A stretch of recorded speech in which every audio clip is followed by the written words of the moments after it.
delegados de países que en las Naciones Unidas patrocinaron la resolución que reconoce al Estado Libre Asociado como fruto de la libre determinación y como entidad política autónoma, visitaron luego nuestro país y pudieron comprobar el clima de democracia y libertad en que se desarrolla nuestro pueblo.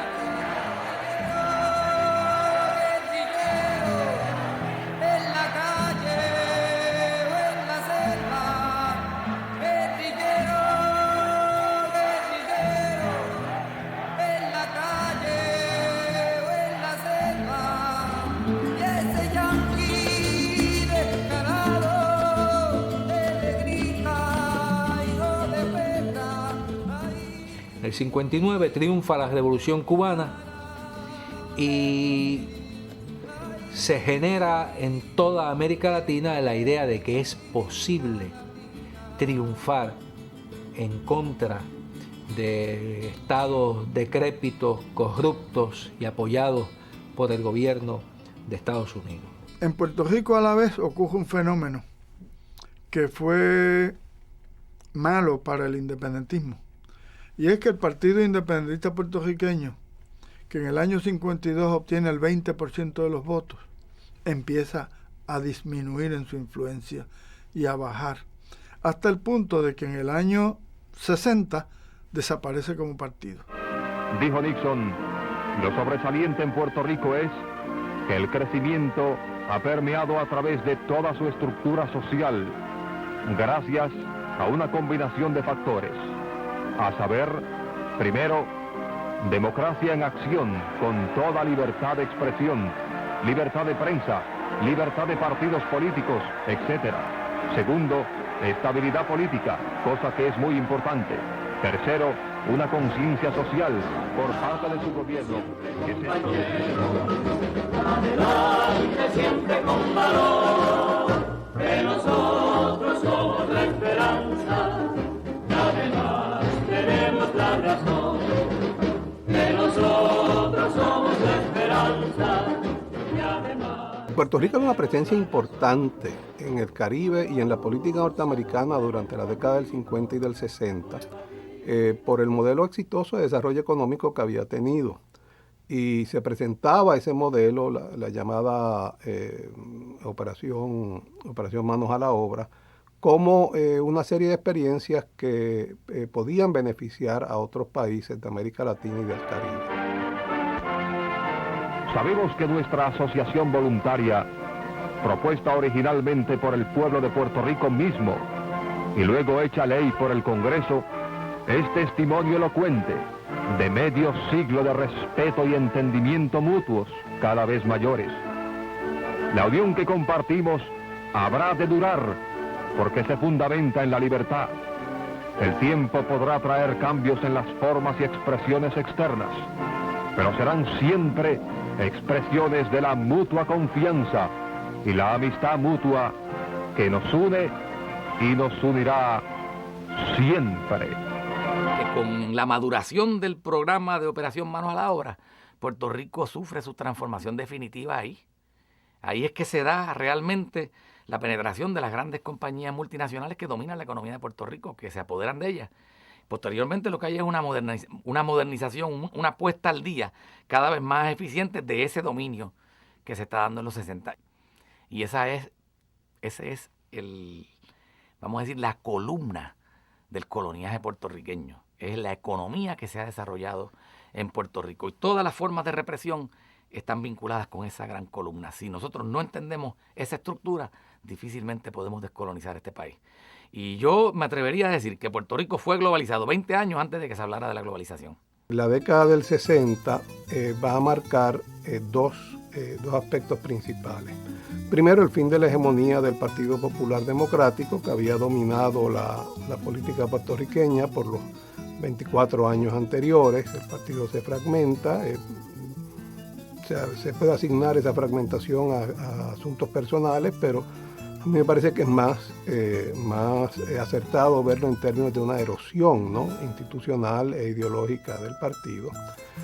Segundo, con esa parte de esa erosión conlleva también el aumento, el incremento en la fuerza del Partido Estadista, primero el Partido Estadista Republicano, posteriormente se convertirá en el Partido Nuevo Progresista, y la continuada disminución del voto, o sea, del apoyo a la independencia, medida electoralmente, o sea, medida en esta manifestación electoral. En el 1960 el PIB pierde su franquicia electoral, lo cual no fue una sorpresa. Y ya se veía un PIB desgastándose, ¿no? En el 1959 pues se da la ruptura en que Mari Braf, Manrique Cabrera, doña Carmen Rivera de Alvarado y otros salen del PIB y fundan el Movimiento Pro Independencia, el MPI. En esas condiciones es que el PIB va a las elecciones del 1960. Y ahí se reduce enormemente los votos, sacan 24.000 votos, de unos 85.000 que había sacado en los comicios anteriores.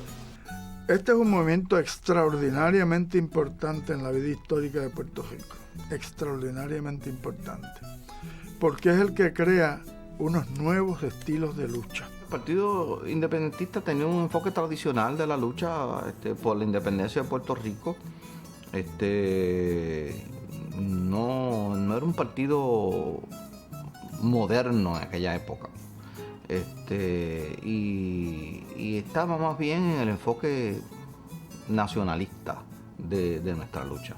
Que en términos de un impacto de la vida nacional puertorriqueña, difícilmente, o sea, los grandes hitos de la vida política puertorriqueña posiblemente fueron el Partido Nacionalista, el Partido Popular y después el MPI, o sea, bueno, y el PNP.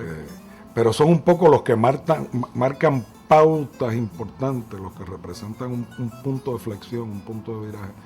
Y en el caso del MPI, porque prácticamente salvó al movimiento independentista de una situación que iba en picada, que iba abocado a la desaparición, y logró unificar no solo los disidentes del Partido Independentista angustiados por esa circunstancia, sino incluso pues un poco los restos del Partido Nacionalista, los restos del Partido Independentista no afiliados, que se unieron desde un principio con una gran voluntad unitaria,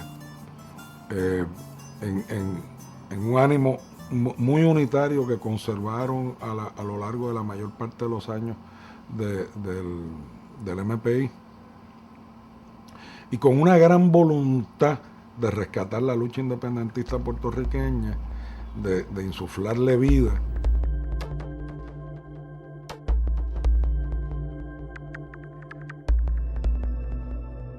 Yo creo que había una serie de dirigentes mucho mayores, como el doctor Francisco Manrique Cabrera, como Lorenzo Piñero Rivera, que era senador del PIB, como Bernardo Vega, que había sido organizador de movimientos progresistas en Estados Unidos. Había sido director de la parte hispana de la campaña de Henry Wallace para presidente en Estados Unidos. Era un líder en la comunidad puertorriqueña en Nueva York.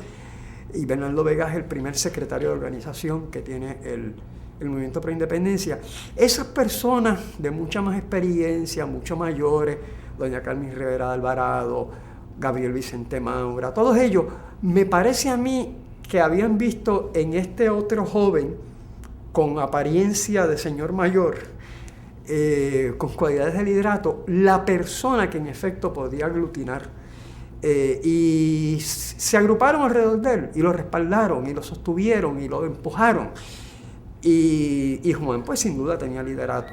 Además, como el MPI se concebía como una organización amplia donde cabían todos los independentistas, no importa si fueran rojos, amarillos, verdes o azules, pues también participaron desde el principio personas que más bien venían del movimiento comunista o del movimiento obrero, particularmente César Andreu Iglesias, pero también otros que incluso todavía participaban en el Partido Comunista, como Juan Santos Rivera, porque como no era incompatible, y eso fue, vamos a decir, el primer acierto de Juan Mari Brás en el MPI, en el 59 cuando se funda, era que estaba abierto a todo y que uno podía ser PIP y MPI, o podía ser nacionalista y MPI. Obviamente podía ser FUPI, porque ahí era un grupo estudiantil, y MPI, o no afiliados, gente que no tuviera otra tienda que la MPI y MPI.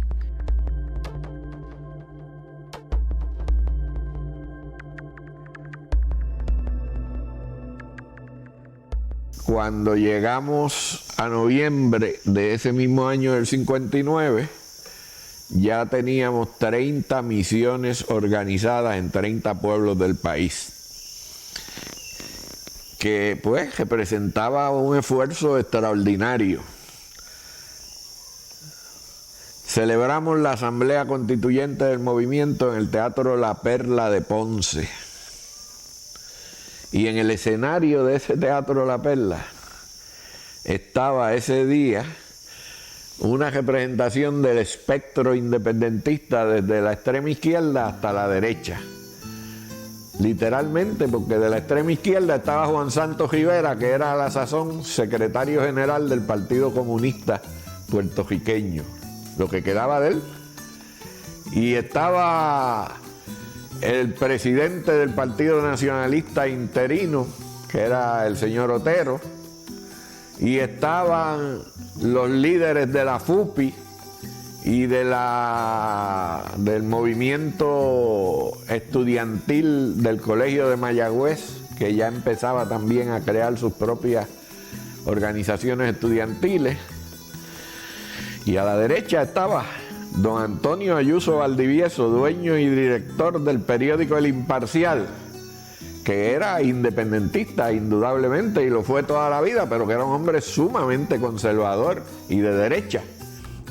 Si pensamos que en junio del 1959 es que se funda Claridad, el periódico Claridad, y se funda, no olvidemos esto, por Juan Mari Brás y César Andreu Iglesias, que ambos venían de vertientes muy distintas, pero ambos convencidos de que para formar un movimiento nuevo tienes que tener un periódico.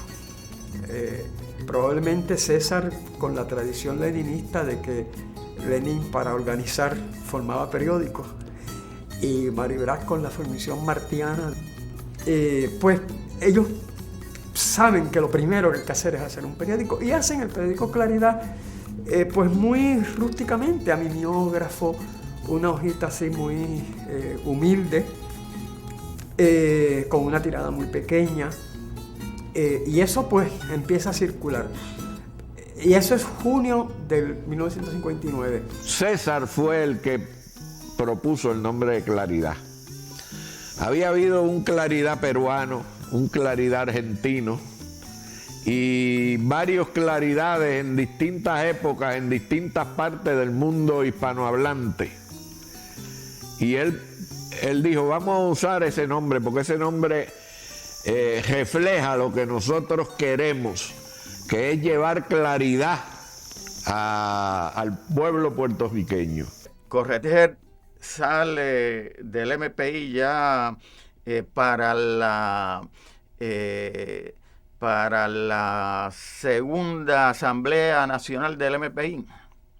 Luego de esa asamblea ya queda fuera, porque en esa asamblea, casualmente, que se celebra en Caguas, se discute, estamos en 1960, año de elecciones, se discute qué es lo que va a hacer la militancia de esta nueva organización. Va a participar en las elecciones y darle el voto a la organización fraterna Partido Independentista, o va a asumir una postura de boicot electoral. La posición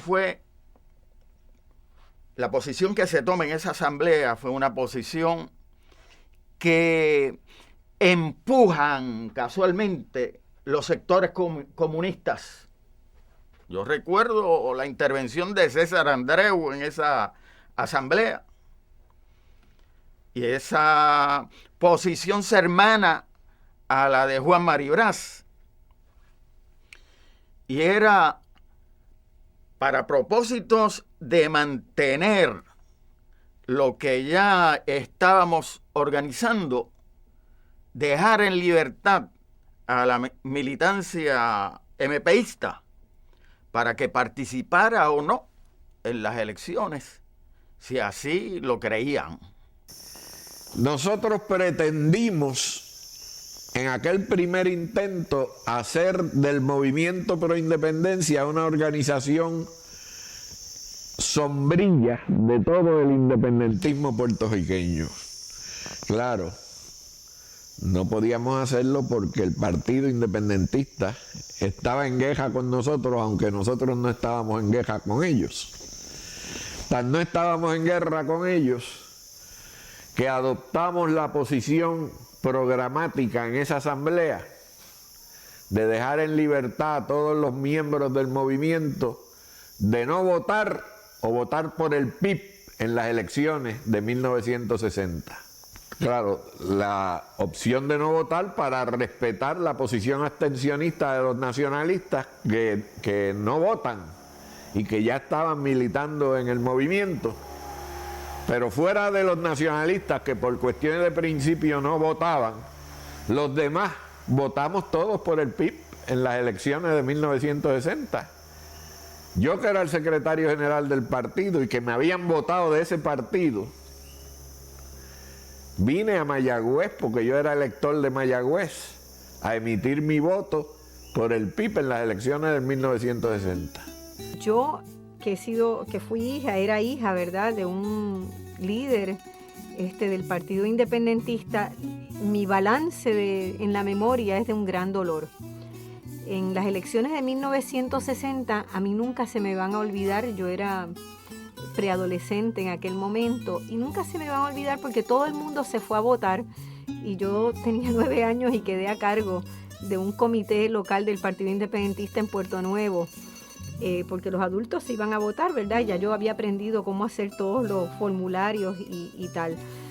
Y cuando empiezan a llegar los resultados electorales, ya yo me daba cuenta de que los resultados eran pésimos, que no eran los que se esperaban. Y nunca se me va a olvidar ese día porque fue la primera vez que yo vi a hombres llorando. En ese comité, a las 5 o 6 de la tarde, se reunió todos los líderes del Partido Independentista, se reunieron. Y en un momento dado me llaman para ver si yo puedo ir a buscarles unos cafés, y cuando yo vuelvo estaban todos llorando, y a mí nunca se me va a olvidar esa escena de ver a los que yo reconocía como los máximos líderes del Partido Independentista llorando. Y creo que fue el día que yo capté la importancia del proceso político, ¿verdad? Porque ver a los hombres llorar era cosa seria. Y recuerdo también que yo a hurtadillas entraba y salía en ese salón para ver qué era lo que estaba pasando, que buena parte de la responsabilidad se le adjudicaba a Juan Maribraz, ¿verdad? Y a ese movimiento que habían significado esa ruptura del Partido Independentista. Entonces fue un momento de mucho dolor y de mucho desencuentro entre gente que había trabajado juntas, que había luchado por un mismo ideal, que, bueno, podían diferir, pero esa estrategia electoralmente aniquiló al Partido Independentista y nunca logró reponerse, ¿verdad?, de ese golpe. Y luego, Juan Antonio Correter pasa a fundar la Liga Socialista. Dentro de lo que es el proceso que se da en los años 60, la Liga se organiza, pero se organiza con una visión de socialismo que en un momento dado se aproxima a lo que eran las posiciones que tenía en aquella época la República Popular China. Y la Liga establece relaciones con una organización en Estados Unidos que más o menos compartían la misma visión estratégica, que era el PLP, Partido Laboral Progresista, y mantuvieron esa línea, por decirlo de alguna manera, pro-China. Pero siempre mantuvo esa importancia de que primero la independencia y por ahí seguiríamos entonces el camino hacia una estructura económica socialista donde se garantizara pues mayor justicia social. Esa colaboración, esa contribución que realizó el poeta nacional a la lucha por la independencia fue sumamente importante, y podía de esa manera conjugar ambas cosas, la lucha por la independencia y la lucha por el socialismo. Yo quiero que mi Borinquen sea libre y soberana, porque la estrella de mi bandera no cabe en la americana, porque la estrella de mi bandera... En el año 1960, las Naciones Unidas aprueban la resolución 1514, que es la que reconoce el derecho de todos los territorios a su independencia. Es correcto que fue salvadora en esa resolución una cláusula incorporada por los puertorriqueños que fue originada por Vicente Geyel Polanco, pero apoyada por todo el grupo de puertorriqueños, para que se incluyera no solo a los territorios de la lista, sino a cualquier otro territorio que no hubiese aún alcanzado su independencia. Los amigos africanos y asiáticos que auspiciaban la resolución nos dieron copia del borrador de la resolución y vimos que en el párrafo más importante decía: se deberán transferir los poderes a los pueblos de los territorios no autónomos y de los territorios en fideicomiso de Naciones Unidas, de suerte que estos puedan ejercer libremente su soberanía, etcétera, y qué sé yo cuándo. Entonces a Hegel se le ocurrió, pues lo que tenemos es que pedirle a estos amigos que añadan una frasecita que diga, donde dice los territorios no autónomos, los territorios en fideicomiso y cualesquiera otros territorios que no hayan alcanzado aún su independencia.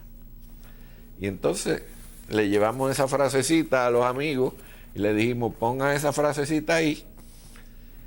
Y ellos accedieron a ponernos la frasecita, y entonces empezamos a cabildear con los ministros y los gobernantes para que en sus intervenciones hablaran de Puerto Rico como uno de los territorios que no ha alcanzado la independencia. Y el primero que habló fue Cuba, claro, que habló Fidel cuando dio su discurso, y después habló Roa, que era el ministro de Relaciones Exteriores, el viejo Roa. Y después siguieron hablando, hablaron 17 países, mencionaron a Puerto Rico en ese contexto, en el debate. Al compañero Sori Coulibaly, que era el embajador de Mali, y era el presidente del comité. En aquella época, Cuba no era miembro del comité y Estados Unidos sí era miembro del comité. Ellos estaban ahí, o sea que estaban ellos, los ingleses, o sea que tenían más poder, más fuerza, etc. Entonces el presidente recibe la carta de Roa, la convierte en un documento oficial, ordena que sea reproducida y que se circule entre todos los miembros, etc. Y el delegado norteamericano protesta vehementemente. Roa y yo estábamos en el público viendo la sesión y nos divertimos bastante porque aquel hombre estaba indignado. Dice: ¿pero qué cosa es esto? La Asamblea General decidió en el 53, porque es el gran timo, ¿no? ¿Qué cosa decidió la Asamblea en el 53? No decidió que a Puerto Rico no se le aplicaba la resolución 1514, que la va a aprobar años después. Lo que decidió fue que no era necesario que siguiera informando a Estados Unidos sobre el desarrollo económico, social, etcétera, de la isla. Era lo único que había acordado. Pero después esa misma asamblea decidió que a todos los países, incluyendo todos aquellos que no han alcanzado aún la independencia, independientemente que tengan 1 grado, 2 grados, 3 grados de gobierno propio, había que transferir los poderes y poner fin al dominio extranjero. Cuando vino a votarse la resolución, los Estados Unidos se abstuvo, al igual que Francia, Inglaterra y los imperios, pero Estados Unidos pidió explicar su voto y dijo en la explicación de voto que ellos habían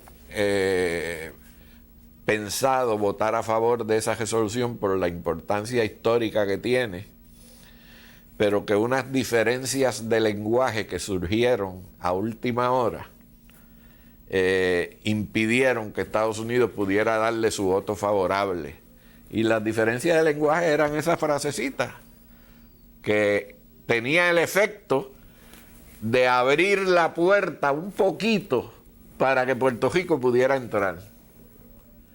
Entonces, pues nosotros proclamamos eso como una victoria del independentismo. Estábamos súper optimistas. No sabíamos nosotros lo largo que era ese trayecto, que eso era una endija que se abría. La resolución 1514 de las Naciones Unidas, que es la que se aprueba en los años 60, y que esa viene a ser la Carta Magna de la Descolonización, también se aprobó la 1541. Y la 1541 establece en el marco del derecho internacional la validez de ese ejercicio de libre determinación en el marco de 3 corrientes principales. Ejercicio de libre determinación en la independencia, ejercicio de libre determinación en la integración, no estadidad, integración, y ejercicio de libre determinación en la asociación. Pero para que haya asociación es dentro del parámetro fundamental del ejercicio de soberanía. Y dentro de ese ejercicio de soberanía incluye un elemento como, por ejemplo, que la asociación soberana nunca va a ser permanente, sino que es temporal. ¿Por qué? Porque faculta a cualquiera de las partes que en el momento en que así lo determine se salga del vínculo. Segundo, tiene que ser sobre la base de la preservación de la identidad cultural y las características propias del pueblo. Y tercero, tiene que ser sobre la base del ejercicio de una forma democrática donde se incluye el que la potencia administradora, en este caso, habilite el desarrollo económico para que se pueda ejercer plenamente ese derecho de libre determinación dentro de ese escenario. Que desde 1960 había empezado a crear una red de relaciones, participando en una conferencia que se celebró en Venezuela, en que se había convocado por los partidos políticos venezolanos una conferencia continental pro democracia y libertad. La idea era de la CIA, después se supo.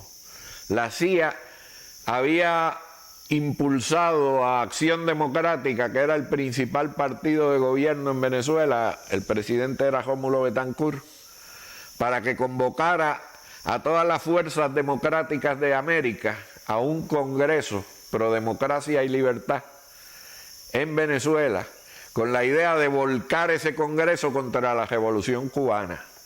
Pero entonces el partido URD, que era uno de los partidos de la coalición de gobierno que dirigía el maestro Jovito Villalba, nos invitó a nosotros, a los independentistas puertorriqueños, a ir en delegación a ese congreso. Y fuimos el doctor Concepción de Gracia, Juan Antonio Cogegel, Milita Vientos Gastón, que presidía el Ateneo puertorriqueño, Lorenzo Piñeiro Rivera, que era senador del PIB en el 60, y Gabriel Vicente Maura, y yo. Dicho sea de paso, en ese viaje fue que nos reconciliamos Concepción de Gracia y yo, después de todo el enojo de la división. Y mandamos a Juan Antonio Cogegel a recoger firmas para un documento de apoyo a la independencia de Puerto Rico de expresidentes latinoamericanos. Y Juan Antonio logró recoger la firma de Juan José Arévalo, que había sido presidente de Guatemala, de Lázaro Cárdenas, que había sido presidente de México, de Wolfgang Larrazábal, que había sido presidente de Venezuela, y de un señor ya bastante anciano que había sido presidente de Ecuador. Y ese documento nosotros lo publicamos, hicimos una conferencia de prensa en Caracas, en que Cogegel dio cuenta del documento y de todas las personas que le habían suscrito el mismo, y eso tuvo un impacto bastante grande en la prensa latinoamericana.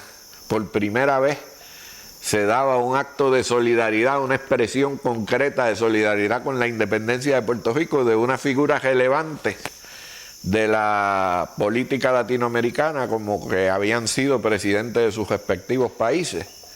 Y al final de la conferencia logramos que no se aprobara ninguna resolución de condena a Cuba, que era lo que quería la derecha, y que se aprobara una resolución de apoyo a la independencia de Puerto Rico. Varios presidentes de Estados Unidos hayan hecho declaraciones de que se respeta el derecho a la autodeterminación de Puerto Rico, de que se está en la década del 50, por ejemplo, cuando acuden a Naciones Unidas para que se aceptara el Estado Libre Asociado como una solución anticolonial y se sacara a Puerto Rico de la lista de territorios, pues se hacen unas expresiones diciendo que si Puerto Rico decide cambiar en cualquier momento, tiene ese derecho. Si Puerto Rico decide optar por la independencia, tiene ese derecho.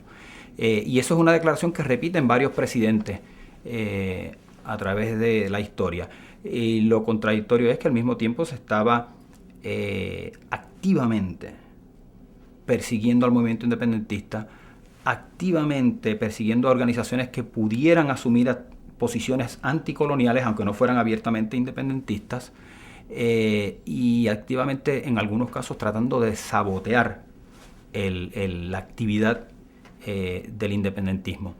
Y no estoy usando el término como una exageración. O sea, hubo un programa del FBI que se llamó, el nombre en clave fue COINTELPRO, viene de Counter Intelligence Program, y realmente fueron varios programas de contrainteligencia, es decir, de una actividad no ya de vigilancia, sino de acción, que eso es lo que es la contrainteligencia, una acción para interrumpir, para desarticular la actividad de unas organizaciones específicas. Eso ya se había usado en Estados Unidos en la década del 50 contra algunas organizaciones, y el segundo programa de COINTELPRO que establece el FBI históricamente fue contra organizaciones independentistas puertorriqueñas y comenzó en agosto de 1960 contra el MPI, el Movimiento Pro Independencia, y contra la FUPI, la Federación de Universitarios Pro Independencia. Yo me acerco al PIB por Antonio J. González, que era profesor de Economía de la Universidad de Puerto Rico, era amigo y me lleva a mi primera reunión política en el 1961, que se dio en la casa de Fernando Milán, en la carretera de San Juan a Bayamón. Yo creo que yo era el más joven que llegaba allí, y estaban los veteranos del Partido Independentista Puertorriqueño en una reunión con Gilberto Concepción de Gracia, que lo conocí en esa reunión. Y allí hubo una discusión de lo que había pasado en las elecciones del 60, etcétera. Recuerdo muy poco autocrítica y reconocimiento de errores y de la realidad. Fueron discursos mayormente e intervenciones de que ahora vamos para adelante, que ahora es el momento, etcétera. Y allí, no sé si yo, por ser el más joven, pues me incluyeron en una comisión para hacer unos estudios o señalamientos sobre las elecciones y qué se debía hacer. Ahí comenzamos una participación. En esos momentos Gilberto Concepción de Gracia anuncia que el PIB se habrá de inscribir nuevamente para ir a las elecciones de 1964. Y posteriormente se recibe por la comisión nuestra una carta de Juan Mari Brás y del MPI pidiendo conversar sobre esa decisión de concurrir nuevamente a las elecciones.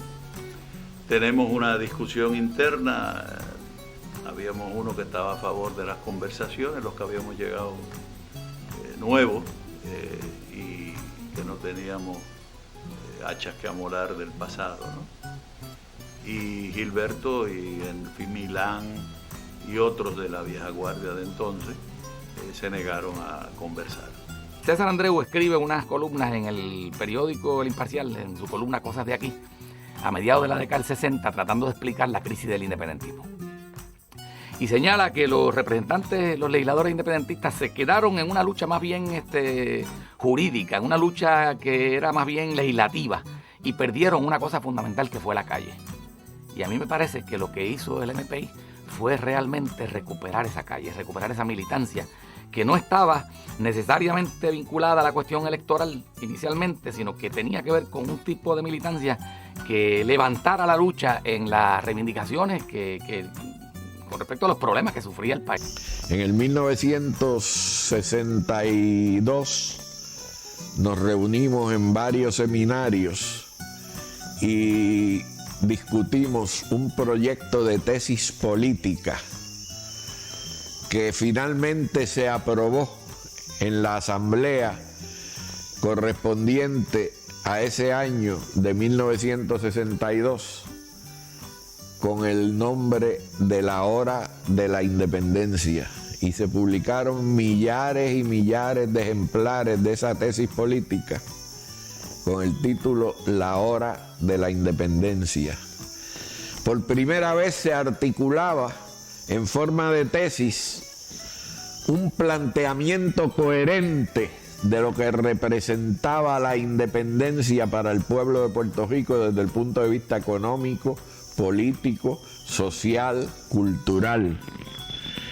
Y por una tesis que fue resultado de la colaboración activa de muchos escritores, de muchos militantes de diversas orientaciones políticas, algunos marxistas como César, otros virulentamente antimarxistas como René Marqués, que también participó en la redacción de esa tesis política, y en medio de esos dos extremos, pues muchos de nosotros que también hicimos algunas de las partes, redactamos algunas de las partes de esa tesis. Esa tesis tuvo un impacto significativo en este país. Habría una nueva brecha en el debate ideológico del pueblo de Puerto Rico. Pero el MPI creó lo que se llamaron misiones, o sea, que es un concepto como algo religioso, porque esto tampoco era algo premeditado en términos de socialismo científico. Esto era un proceso donde Maribraz pues siempre es el que lleva la voz cantante, o sea, porque independientemente de que hubo distintas discrepancias, alguna gente se separaba del MPI, otros se quedaban, pero Maribraz en gran medida fue siempre el dirigente principal, o sea, la línea de Maribraz se impuso en el MPI por todos esos años del MPI. Que tiende a cambiar todo el panorama, es decir, los estudiantes asumen un nuevo activismo, es lo que se llama la nueva lucha por la independencia. Los trabajadores asumen una nueva actitud ante la lucha. Se envuelve el país en una confrontación, un cuestionamiento de las políticas internas que adoptaba el propio pueblo de Puerto Rico. Por ejemplo, fue fundamental la actividad del MPI para evitar que se explotaran las minas de cobre en el centro de la isla, cosas como esa, o el fomento del valor de la mujer, la conciencia social, es decir, acentuar el aspecto social de la política. Esa polarización que se dio en torno a la cuestión electoral en el 60 determinó en gran medida que se cambiara la concepción organizativa del MPI de ser una sombrilla de organizaciones y tendencias diversas del independentismo a ser lo que llamamos una vanguardia patriótica del pueblo puertorriqueño que fuera abriendo brechas sobre nuevas modalidades de lucha y nuevas formas de organización. En toda América Latina había un hervidero político y de lucha de liberación nacional muy grande.